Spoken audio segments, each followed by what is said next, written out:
Welcome to Manali. নতুন ভিডিওতে আপনাদেরকে স্বাগতম। আমি কাসির রহমান। সমুদ্র ভূপৃষ্ঠ থেকে ৬,৭০০ ফিট উচ্চতায় অবস্থিত মানালি শহর। আজকে মানালি ঘুরে দেখব। চলুন আপনাদেরকে মানালি ঘুরে দেখাই। এটাই মানালির মল রোড। কিছু কাজ ছিল, ওগুলো সেরে নিলাম। এখন সামনের দিকে যাই, চলুন।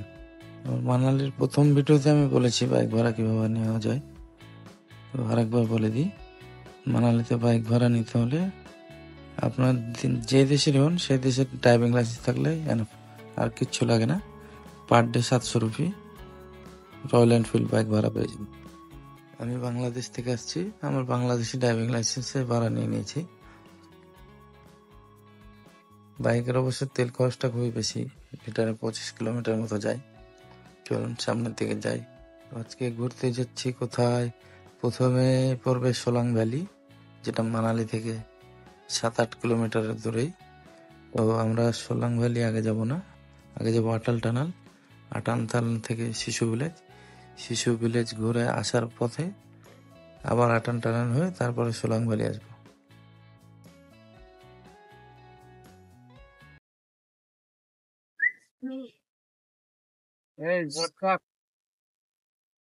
ট্রাভেলার সালা।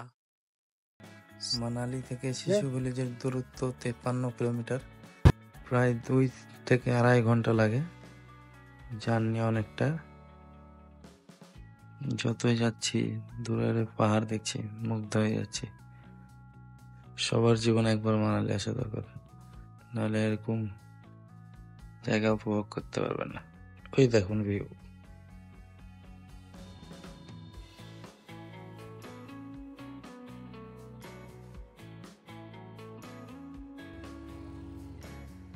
কাছে ঘোরার কোনোদিন আমি যাইনি, আসলে আমি ভয় পেয়েছি, চলে গেছে। ভাই কাছে যান না, ঘোরা ভয় পেলে সমস্যা, ঘোরা ভয় পেলে সমস্যা ভাই। যতই সামনের দিকে যাচ্ছি পাহাড় মনে হচ্ছে আরো উঁচু হয়ে যাচ্ছে। পাহাড়ের কাছে নিজেকে অনেক ছোট মনে হচ্ছে।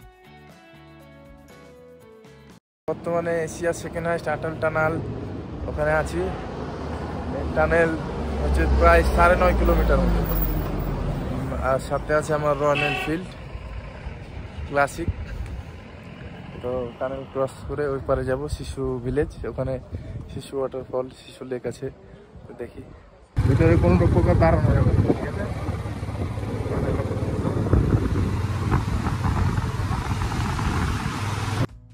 টানেলের ভিতরে ঢুকতে যেটা খেয়াল করলাম, ঠান্ডা বাইরে যেরকম ছিল তার থেকে অনেক বেশি।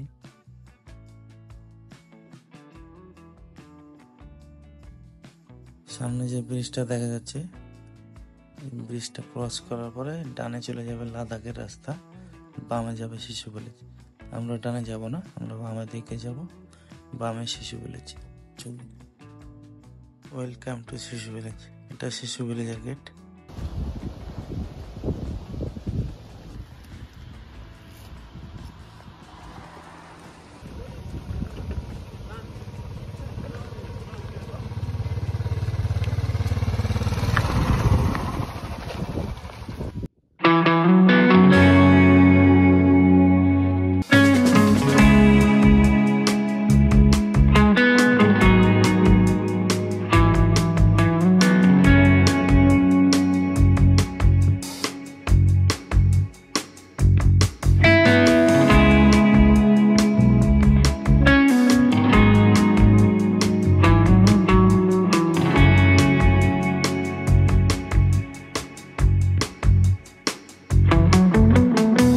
সামনে বড় বড় পাহাড়, পাহাড়ের উপরে চটিতে বরফ।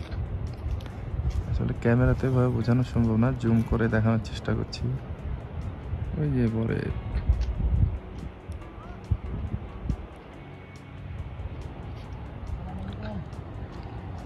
এখানে বসন্ত চলছে, কালার করে দেখলে বোঝা যায়। লেকটা অনেক বড়, এইদিকেও আছে অনেকটা অংশ। এটা শিশু ভিলেজ, যে উপরে যেটা দেখা যাচ্ছে। লোকালদের সাথে কথা বলে জানতে পারলাম শিশু ভিলেজে মাত্র 200-220 জন এরকম মানুষজন থাকে।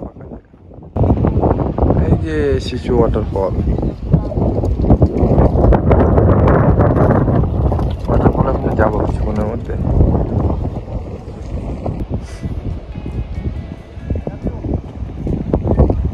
পানি আসলে এতটা পরিষ্কার, নিচের পাথর পর্যন্ত দেখা যাচ্ছে।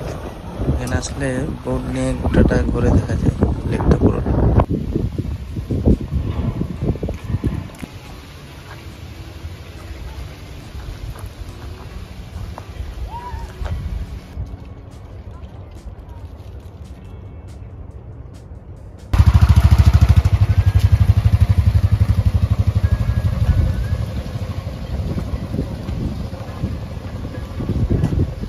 এখানে জিপ লাইনিং আছে, ওপারে যেতে হবে একটু করে, ওপারে ওয়াটারফল। এখানে আগে একটা ব্রিজ ছিল,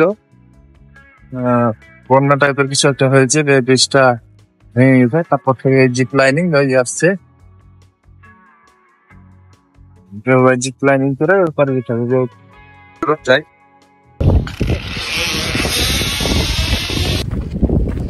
জিপ লাইনিং করে এবারে আসলাম। এখন কিছুটা উপরে উঠলে ঝর্ণা পেয়ে যাবো। জিপ লাইনিং করতে ভয় লাগছিল, যদিও এর আগে আমি করেছি, তারপরেও এর মধ্যে একটা ভয় কাজ করে।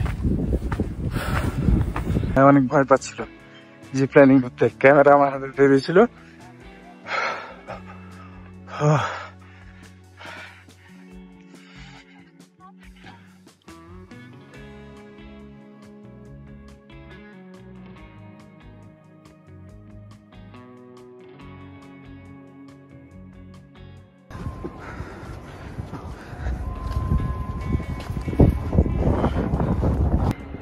তো এই যে বাড়ি ঘরগুলো দেখাচ্ছে, এটাই শিশু ভিলেজ। নিচে নদী, নদীর সামনে লেক,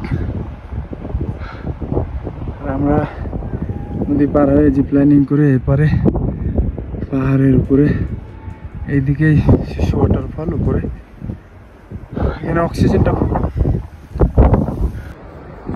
অনেক কষ্ট করে 15 মিনিট মতো হাঁটার পরে ওয়াটারফল দেখতে পেলাম। প্রচণ্ড শ্বাসকষ্ট হচ্ছে, যদিও আমার নাই সমস্যা, কিন্তু এখানকার বাতাসটা ঠান্ডা, যেটা ডাইরেক্ট নাকে মুখে ঢুকে অক্সিজেনটা কমে যায়। দেখা পেয়েছি, আরও হয়তো কাছে যাওয়া যায়, দেখি যাওয়ার চেষ্টা করি। চারপাশের ভিউ অসাধারণ। এইসব জায়গা আসতে আসলে মনের জোর লাগে। আবার আছে আসলে 15 মিনিট হেঁটে আসার পরেও আমাদের রাস্তা শেষ হয়নি। ওয়াটারফল তো দেখা যাচ্ছে, বাট ওই দিক দিয়ে ঘুরে 15 মিনিট লাগবে, ঘুরে ওই কাছে যেতে হবে। কাছে যাওয়ার মতো এনার্জি না, ব্যাক করতে যাচ্ছি। আগে একটু ভিউটা ধরে নিই। অনেক বড় ওয়াটারফল, একদম উপর থেকে নিচ পর্যন্ত চলে গেছে।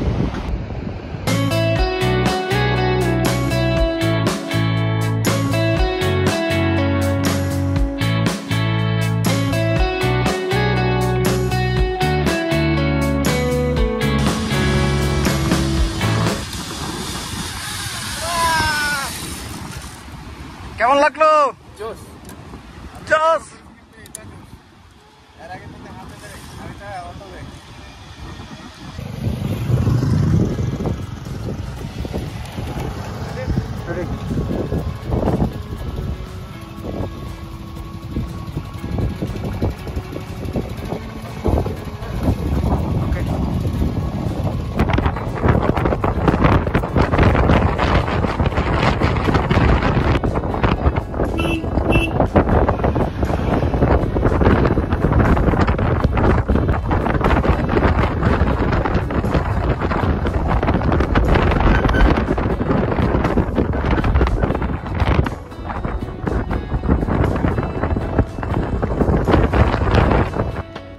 ওইটা আটাল টানাল, আর উপরে ভিউ দেখ।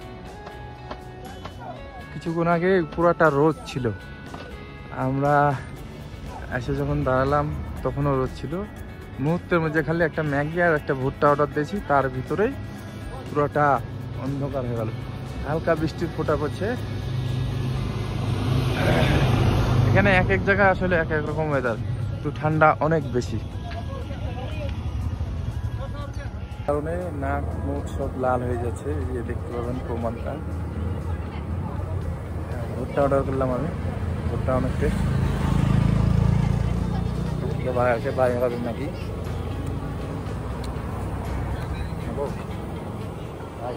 আমাদের বাইকে আরেকজন বসে ছবি তুলছে।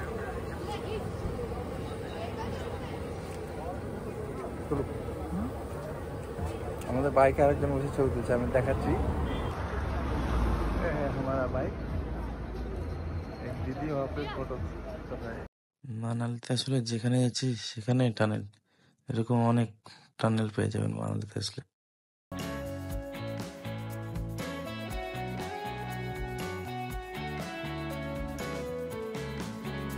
যে আপেল গাছের এখানে আছে, নিচে আপেল আছে, উপরে গুলো আপেল নিচে, আসলে আপেল এখন ছোট। আশেপাশের ভিউগুলো দেখা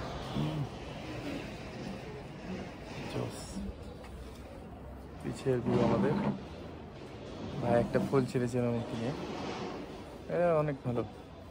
আপেল আসলে নাই, এখন থাকলে আমরা অবশ্যই ছিঁড়ে খেতাম, তবে নিচে আছে, ওখান থেকে দিতে চাই। খেয়ে দেখে আপনাদের জানাবো চেষ্টা। আচ্ছা, এখানে আপেল হচ্ছে 20 রুপি কেজি।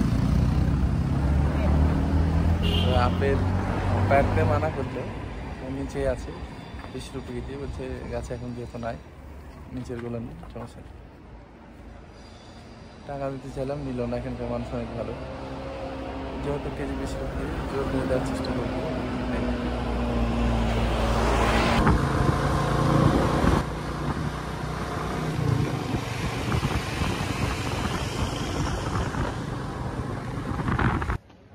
বর্তমানে এখন আছি আমরা সোলাং ভ্যালিতে।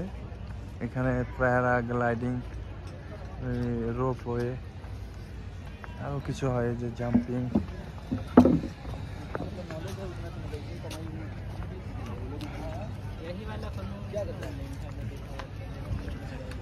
वो बंदा उड़ रहा है उधर, আরো কাছে নিতে হবে।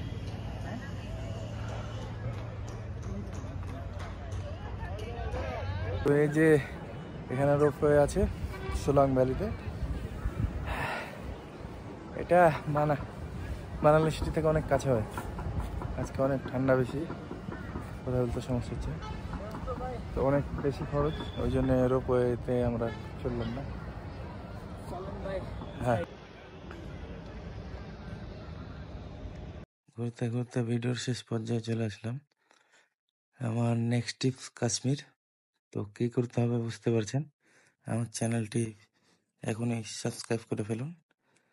নেক্সট ট্রিপ আপনাদের কাশ্মীর, কম বাজেটে কীভাবে ঘোরা যায় ট্যুর প্ল্যান দিয়ে দেবো। সবাই ভালো থাকবেন, সুস্থ থাকবেন, আর আমার চ্যানেলটির পাশে থাকবেন।